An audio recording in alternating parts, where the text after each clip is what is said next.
Dan partner saya di UAS Nurul. Saya Pak Asmoro Pratama dari Universitas Teknologi. Sebelumnya Bapak boleh perkenalkan diri Bapak? Ya, baik. Terima kasih teman-teman dari mahasiswa teknologi sudah berkunjung ke Koplisati. Nah, ini mungkin nanti kita bisa saling sharing ilmu gitu ya. Barangkali tidak hanya teman-teman aja itu yang mungkin bisa dapat informasi dari sini. Barangkali kami juga bisa dapat tambahan masukan-masukan. Gitu. Ya, saya sendiri Arif Muti Nugroho, biasa teman-teman boleh panggil Mas Arif. Ya.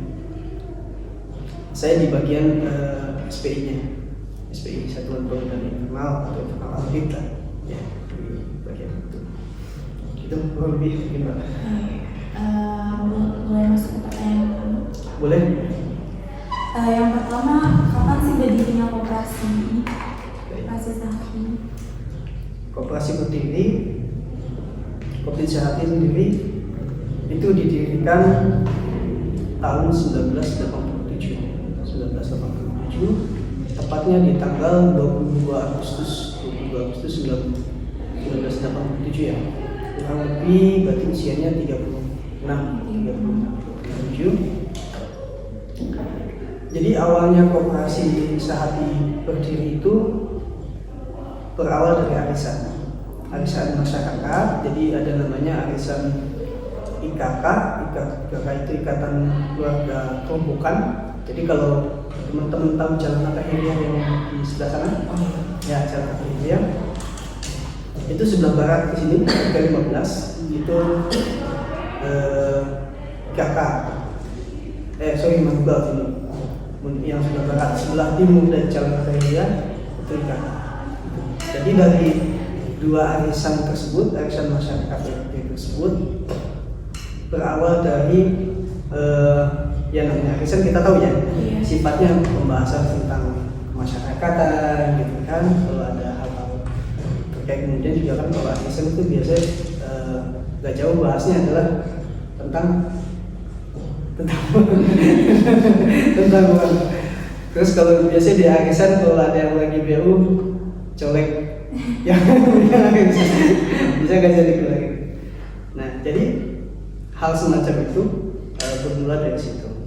Jadi melihat anggota arisan melihat latar belakang semacam itu, kayaknya melihat masyarakat yang kebutuhan ekonominya cukup meningkat, kayaknya perlu deh kita tingkatin, nggak hanya sekedar arisan aja gitu kan. Kalau arisan terbatas kan gitu, atau mungkin sesama anggota mereka saling pinjemin dana gitu kan.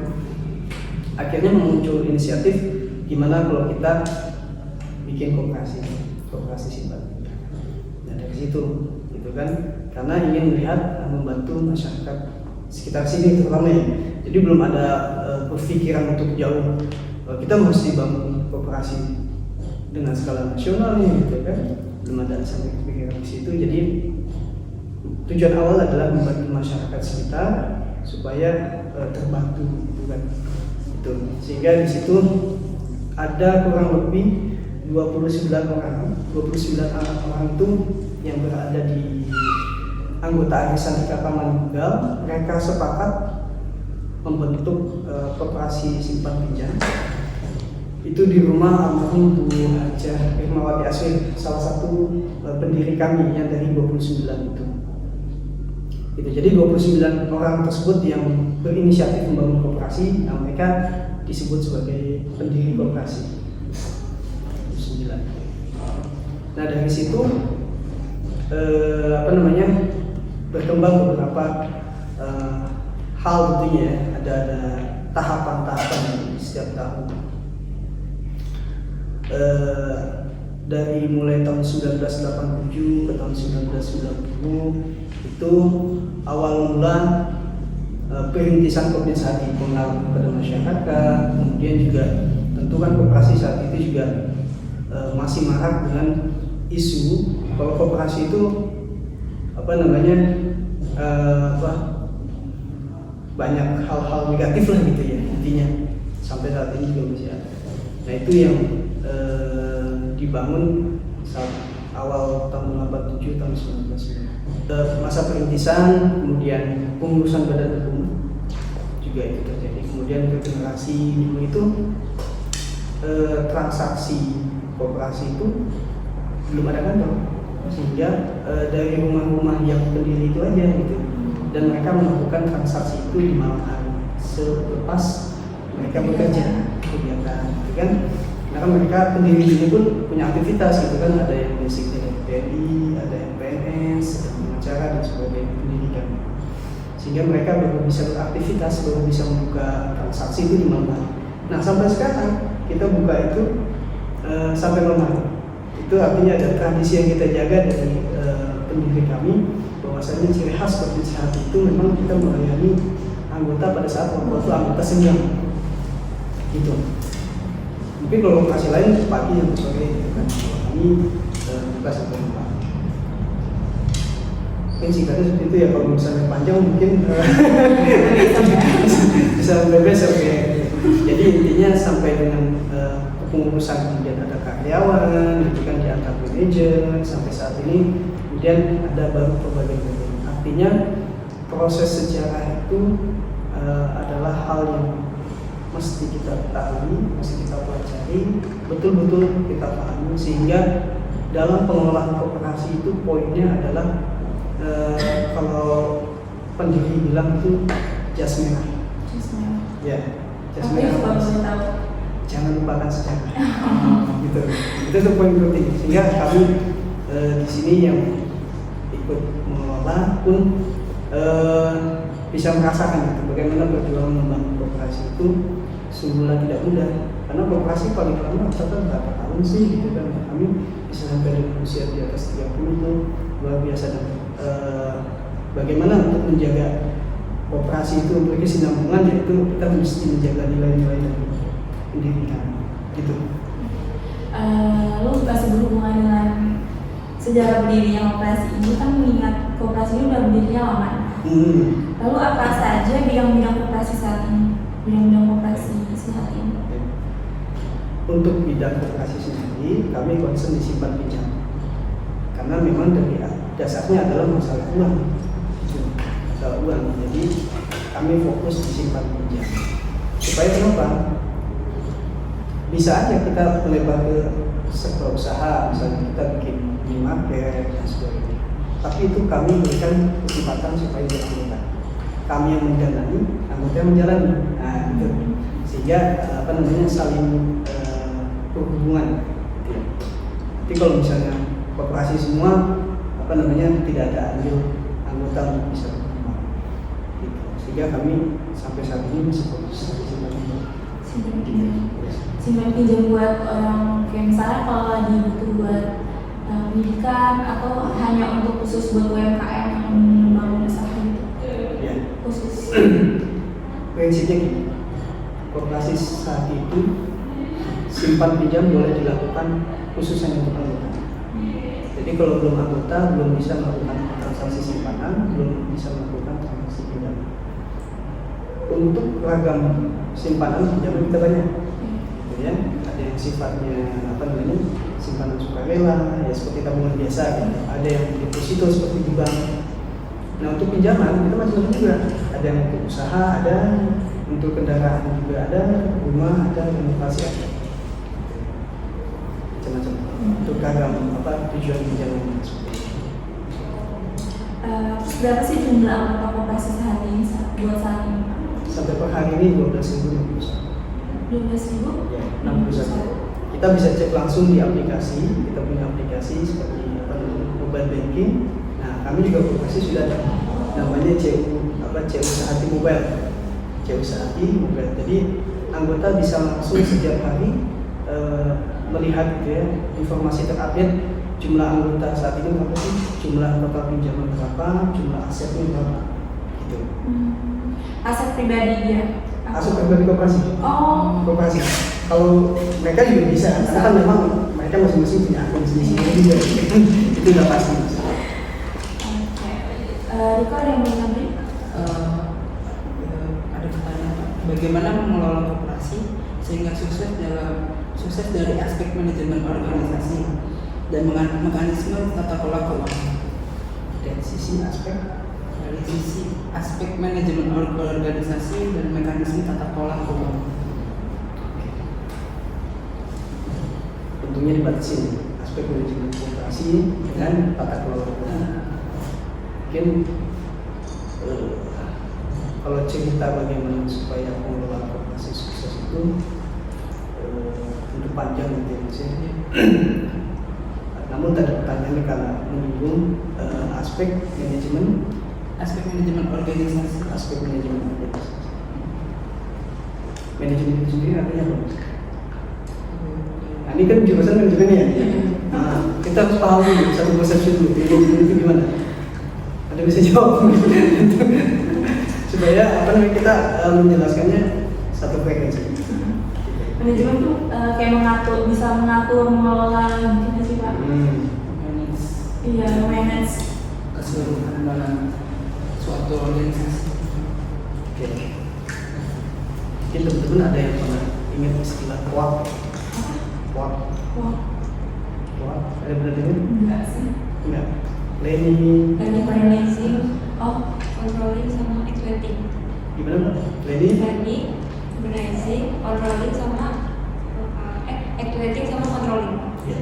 Itu manajemen. Jadi kalau berbicara manajemen, pertama perencanaan dari sejarah itu sudah dipikirkan oleh pendiri kita. Bagaimana siapa yang akan melakukan operasi ini untuk kesinambungan dipikirkan. Maka yang paling tertentu adalah kita merekrut karyawan, rekrut SDM. Kemudian fungsi-fungsi apa yang akan kita lakukan, fungsi apa yang dibutuhkan, itu yang pertama kita analisa dulu. Sehingga ketika kita tahu kebutuhan apa, kebutuhan di dalam manajemen, maka baru kita uraikan tugasnya seperti apa. Contoh kita butuh pertama kali itu adalah hasil, gitu kan?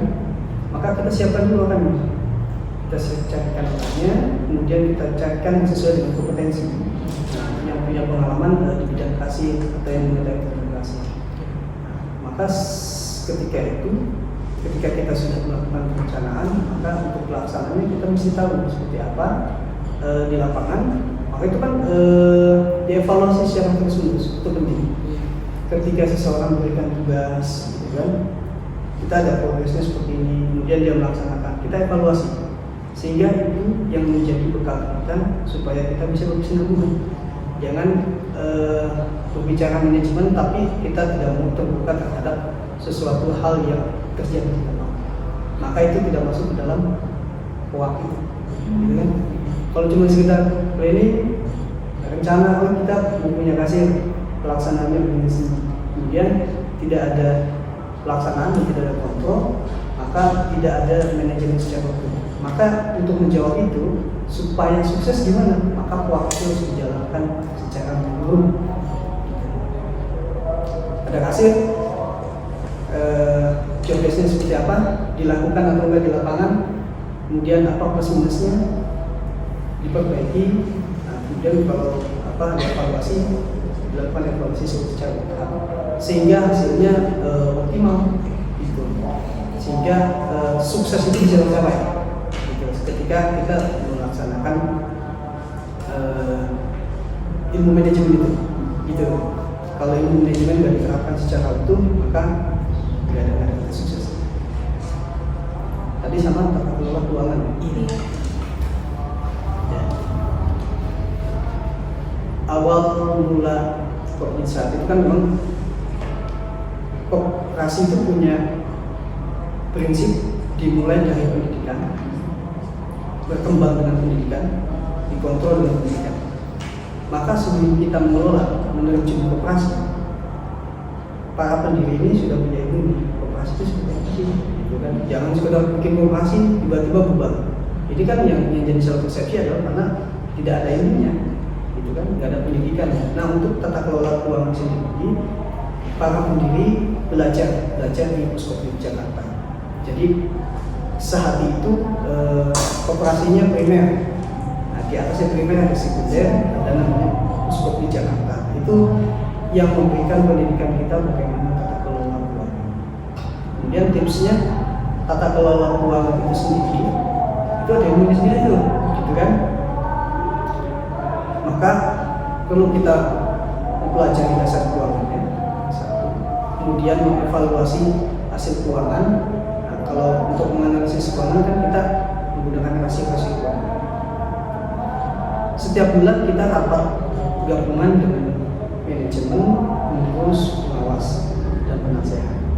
Nah, disitulah evaluasi tata kelola keuangan dilakukan.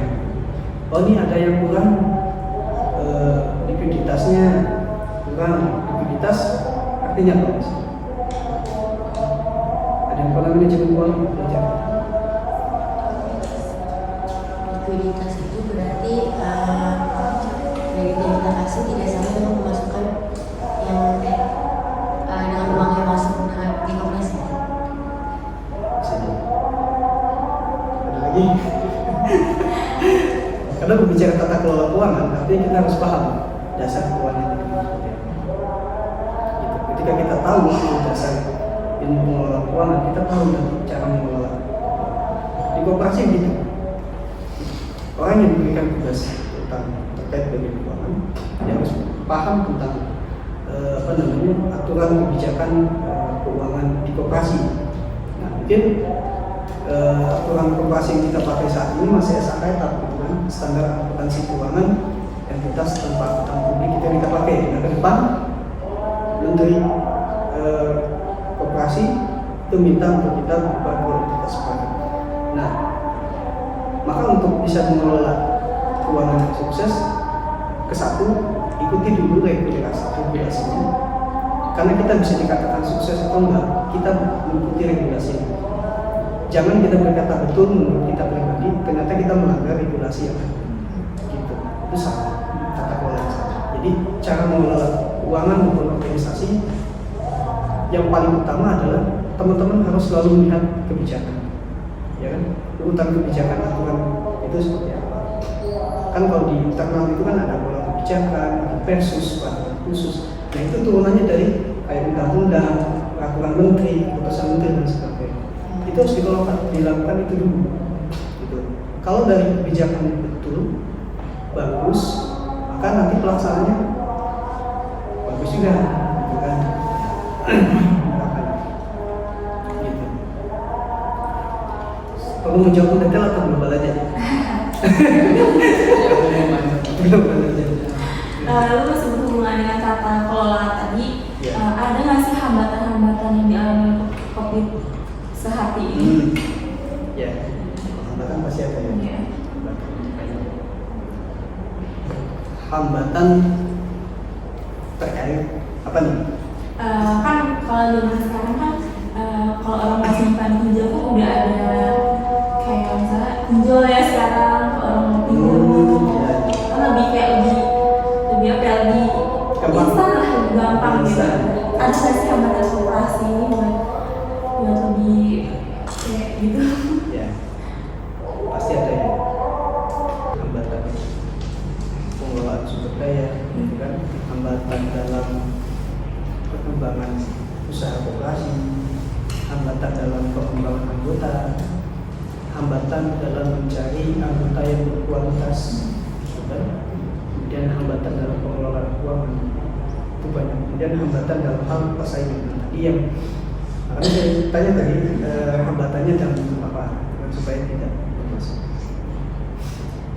Tadi kan yang ditanyakan adalah terkait pinjol ya, Yeah. pinjol. Maka itu kan berarti jatuhnya hambatan dalam perkembangan dan persaingan juga. Kan? Bagaimana menanggapi hal tersebut? Koperasi tetap kepada prinsip. Karena hakikatnya gini, koperasi memberikan, ini kan koperasi kredit ya. Koperasi itu bersama, kredit itu artinya ada yang tahu kredit. Kan biasa minjem kredit gitu kan, kredit itu artinya apa? Kredit artinya percaya, gitu kan. Nah, basicnya kami percaya itu adalah karena kami harus mengenal seperti apa anggotanya. Di koperasi itu kan dananya, bukan dana terkhusus ini ya, saat ya. Dananya bukan dari dana pemerintah maupun dari pengusaha swasta atau lain sebagainya, tapi murni dana tersebut dari masyarakat. Sehingga kalau pengelolaan dana dari masyarakat, kita mesti hati-hati. Jangan sampai kita kasih uang itu secara sembarangan gitu. Mungkin instan kelihatannya gitu kan. Nah, tapi bagaimana pertanggungjawaban kami ke depan kepada anggota, gitu kan? Kalau terjadi lalai dan sebagainya. Gitu. Tentu kemudahan dalam meminjam itu juga jadi aspek pertimbangan kami. Bukan seperti jadi anggota. Menurut saya sih itu nggak terlalu rumit ya jadi anggota. Kemudian harus menunggu 1 bulan dulu, kita menunggu 1 bulan baru bisa pinjam, supaya kami bisa lihat karakternya seperti apa.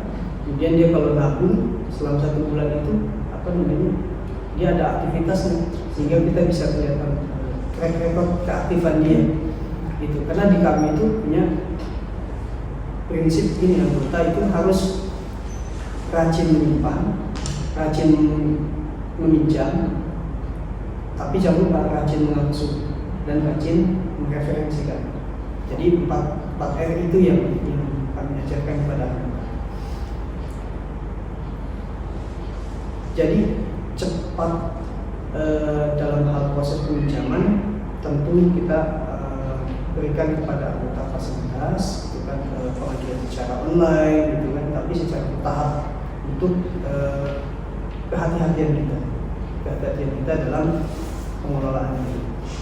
Jadi plusnya kita itu, walaupun dia memang cepat gitu ya, instan lah itu pinjam langsung bisa cair, gitu kan, sedangkan kita harus menunggu.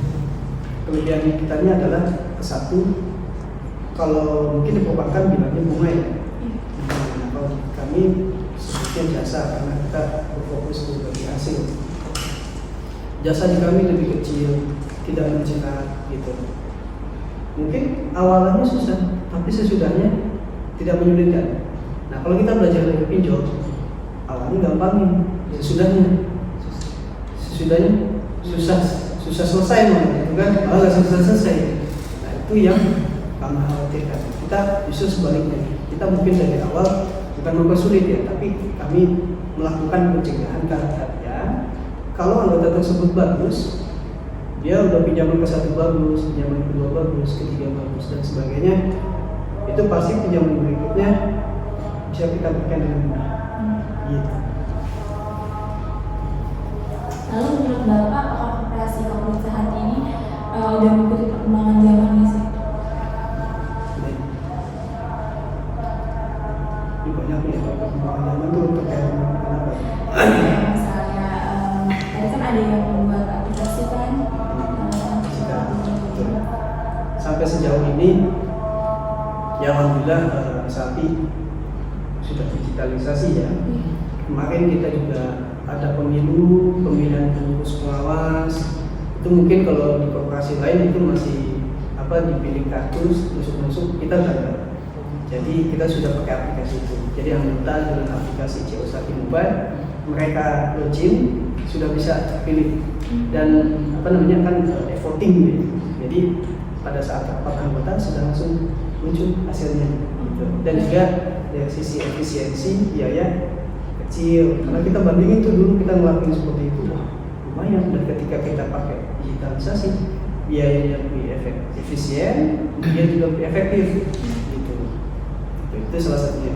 Selain transformasi digitalisasi, kemudian juga yang penting kita mengikuti perkembangan zaman adalah bagaimana tata kelola sumber daya manusia.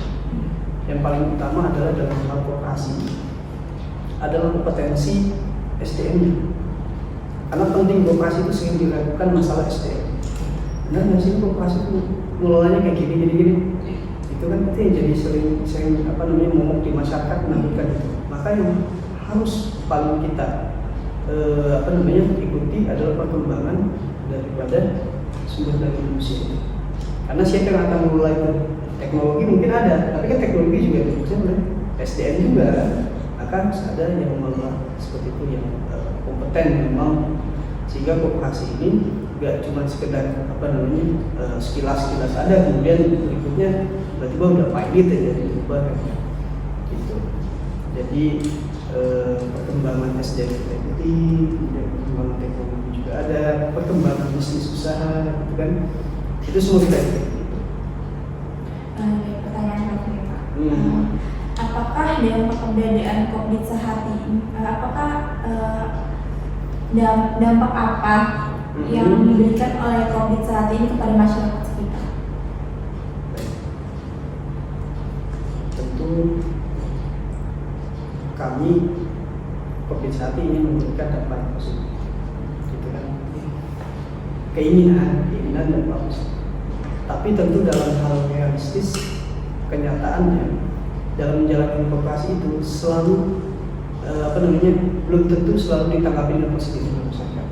Pasti ada negatif kan. Kemudian tadi dampak yang paling kita fokuskan adalah tentu masalah perekonomian, karena kita punya visi misi itu kesejahteraan terutama. Melalui apa? Melalui dengan bantuan kayak tadi, dengan jasa perhubungan yang lebih kecil dibandingkan dengan yang lain. Kemudian anggota di sini itu mendapatkan jasa seperti hasil setiap bulan dan ada setiap tahun juga, jasa simpanan dengan setiap setiap bulan atau rumah simpanan, dan setiap tahun itu SAU itu kan ada dividen. Kemudian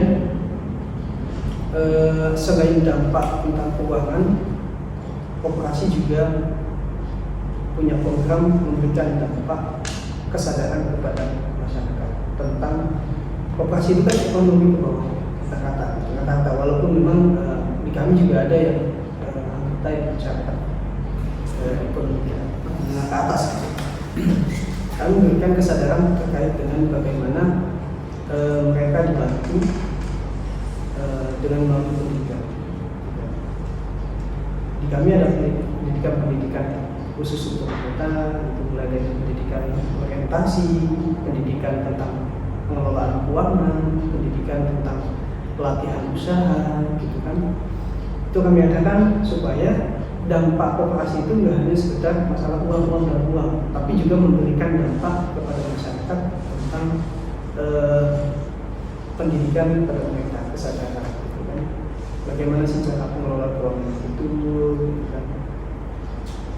Juga dampak koperasi, terutama ya kalau di Jakarta itu, ya saya pernah studi banding di beberapa wilayah di Jawa Timur.